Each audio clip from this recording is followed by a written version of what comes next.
My favorite time in hip-hop started in 92, probably 92 to like 95, 96.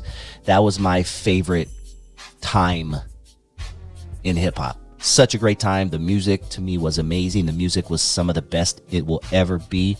And this is when Dr. Dre produced some of his best music ever.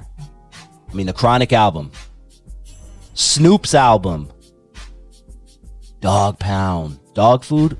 That album is sick. I'm going to do a future show on the Dog Pound. That's a legendary group right there. I mean, he was working on albums for Nate Dogg. Unfortunately, it didn't really come out. The Lady of Rage, that was another one that didn't come out, man. We're going to have to do a show. I know I'm going to have to do a lot of shows, but I'm going to have to do a show on all the albums that were not released on Death Row Records. How about that? All the albums that were not released on Death Row. Man. But before the Chronic, I'm getting a little ahead of myself, but after Dr. Dre left Ruthless Records, the first time we ever heard him on the comeback by himself was on Deep Cover. And that's a song he did with Snoop Dogg for the Deep Cover soundtrack. And that was the first time I'm like, okay, Dre is back, and he's not with Eazy-E, he's not with Ice Cube, he's not with Yella. This is just Dre. And it was a good song.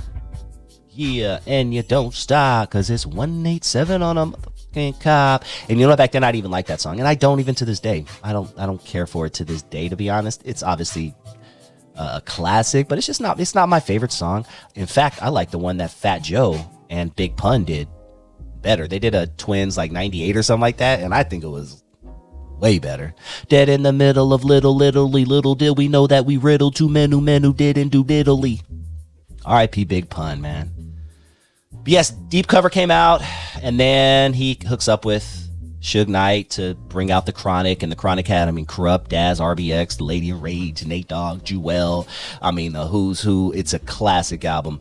I did a whole show on the Chronic album, so type in Dusty Vision Radio Chronic album, and you'll find it in my archives. Such a great album. I'm not going to get too much deeper into that album since I literally did a whole 45-minute show on it just about a month ago. Death Row is going to be big, huge. We have the best acts coming out. Oh, not we. Look at me, like it's my label, really? This is Death Row, really.